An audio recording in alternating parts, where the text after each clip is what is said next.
안녕하세요. 저는 아침 9시 5분부터 11시까지 이수경의 러브 FM을 진행하고 있는 DJ 이수경입니다.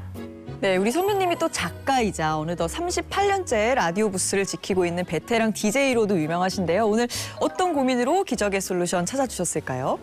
제가 한 9년 전에 계단을 내려가는데 막 무릎이 시큰시큰 아픈 거예요. 그래서 깜짝 놀라서 병원에 가서 진단을 받아봤더니 그때 퇴행성 관절염 1기에서 2기로 넘어가는 그 사이라고 하더라고요. 그래서 병원 가서 물을 뺐고 그리고 물리치료를 받았는데 그때부터 계속 이제 관절에 신경을 쓰다 보니까 우울해지더라고요. 통증도 심하셨을 거고요. 관절이 안 좋고 그러니까 내가 좋아하는 거를 못 하는구나. 아, 그럼 앞으로 어떻게 하지? 앞으로 낙이 없는데 다른 일상생활에도 영향이 미치면 나는 어떻게 할까? 그 생각하니까 막막하고 정말 인생 무상 슬픈 기분이 들었어요.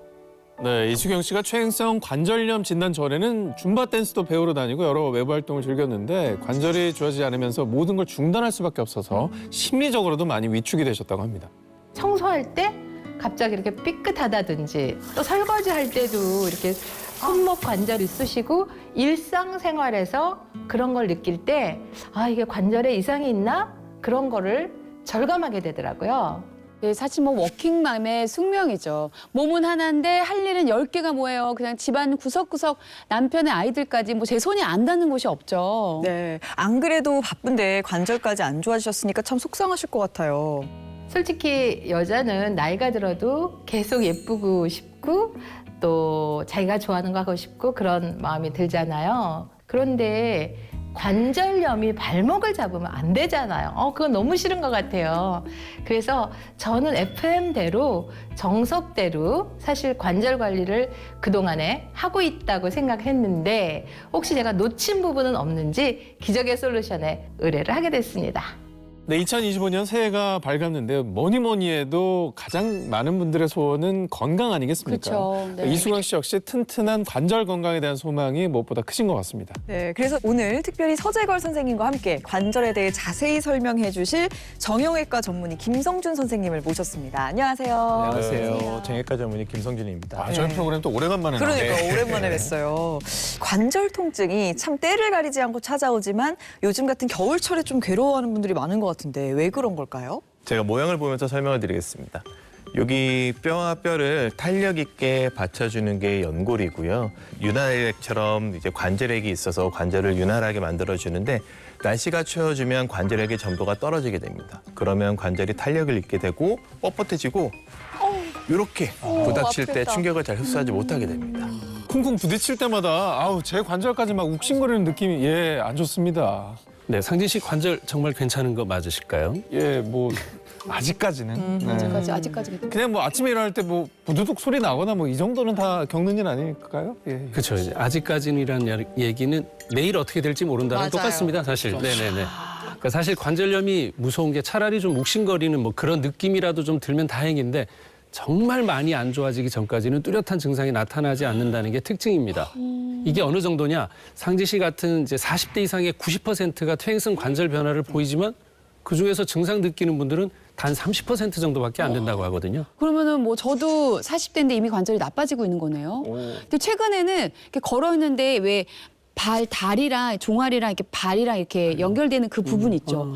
거기가 아픈 거예요. 너무 아픈 거예요. 서 있는데. 근데 이거 심각한 거 아닌가 했는데 또 며칠 지나니까 좀 괜찮고 그래서 관절이 이게 좋은 건지 안 좋은 건지 잘 모르겠더라고요. 네, 근데 이게 정말 긴가민가 하다가 정말 통증으로 나아가게 되면은 이 관절염 통증이 정말 어마어마하다고 하시더라고요. 네, 맞습니다. 그래서 제가 오늘 사진을 좀 준비했는데요.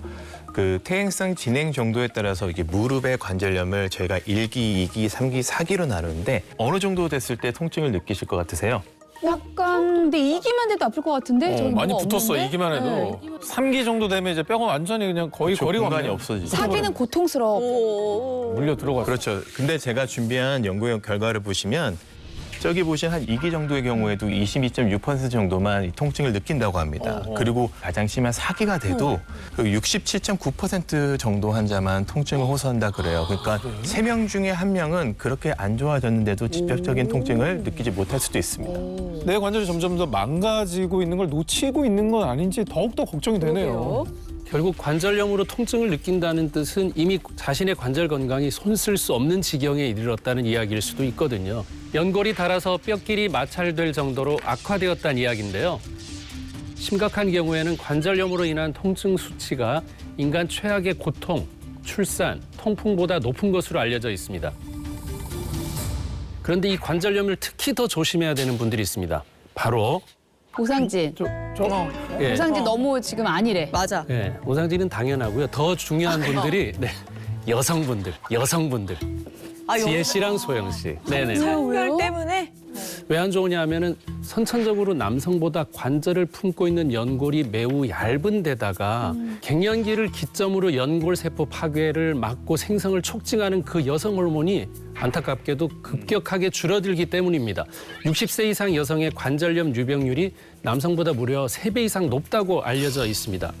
야, 근데 요즘 100세 시대라고 생각을 하면은 갱년기가 너무 한창 젊은 나이에 찾아온다는 맞아. 생각이 들어요. 사실 우리는 갱년기 이후에도 거의 뭐 40년, 50년 더 걸어다니면서 지내야 되는데 이때부터 관절이 다 망가지면 저희는 어떻게 해야 되나요?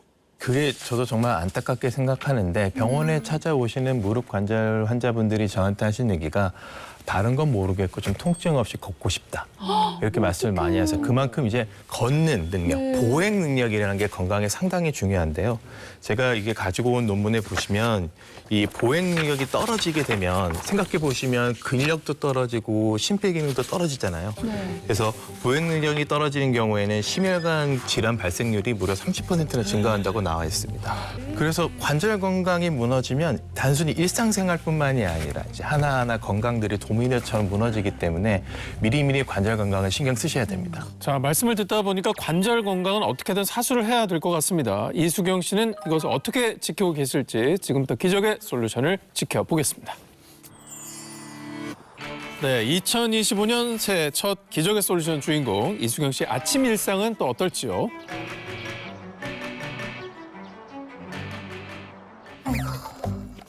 뭐가 많네. 야, 근데 새해부터 뭐 집안이 꽤 어수선해 보이네요. 원래도 약간 좀 맥시멀리스트처럼 네. 라이프 스타일을 가져가시더라고요. 아, 예, 예. 그게 새해 맞이 좀 청소라도 하시는 건가요? 자, 일단 저렇게 무거운 짐을 저 자세로 들면 이 관절에 좀 무리가 많이 갈 것 같은데요.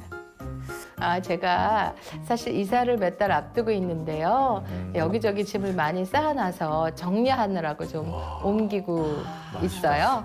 아, 그래서 짐이 좀 나와 있나 봐요, 그죠? 그래서 저 깜짝 놀라긴 그렇지. 했어요. 이거 해야겠다. 근데 이게 무거운 짐을 계속 옮기시니까 저는 좀 걱정이 됐었는데 다행히 또 지금 손목 보호대를 착용하셨습니다. 아유, 이것도 옮겨.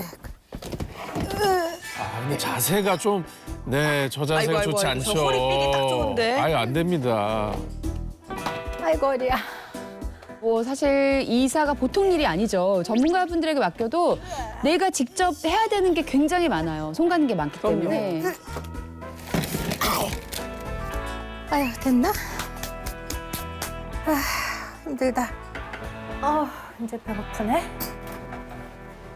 네, 이제 아침부터 좀 부지런히 움직이셨으니까 배가 좀 고프시지 않을까 싶은데요. 뭘 드실까요? 근데 간단하게 약간 샐러드로 드실 것 같아요.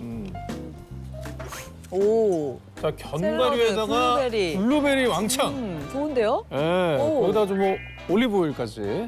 맛있겠다. 자, 요거 넣고. 김밥을 만드시는 건가요? 밥을 안 올리고 저걸? 근데 이게 좀 방법이 좀 특이한데요? 김밥이 아닌데 밥이 없어. 아, 근데 이제 김밥에 밥 대신 낫또를 넣어서 드시려고 하는 것 같아요. 오, 어머. 관절에 낫또가 상당히 도움이 된다고 들었습니다. 그리고 또 하나 블루베리가 또 관절에 그렇게 좋대요. 그래서 블루베리 샐러드를 만들었는데 그렇게 먹으니까 정말 든든해요. 네, 정말 근데 맛도 맛이지만 관절에 좋은 음식들을 싹 골라가지고 아침 한 상을 차려 드셨네요. 건강식이다. 근데 저는 저 낫또 김밥이 참 참 맛이 궁금해. 이게 맛있어 맛있을 것 보이거든요. 같아요. 건강하면서. 아니 근데 낫또가 몸에 좋은데 낫또만 먹긴 또 어려우니까. 그렇죠. 약간 간이 좀 안 맞을 것 같긴 한데 뭐 어쨌든 건강하고 심플하고 또 포만감까지 괜찮아요. 막 음식을 너무 맛있게 이렇게 해서 드시는 스타일은 또 아니실 수 있어요. 맛있으면 많이 먹게 되잖아요. 그러니까 건강이 일부러. 중요한 거죠. 나가봐야겠네. 잘 먹었다.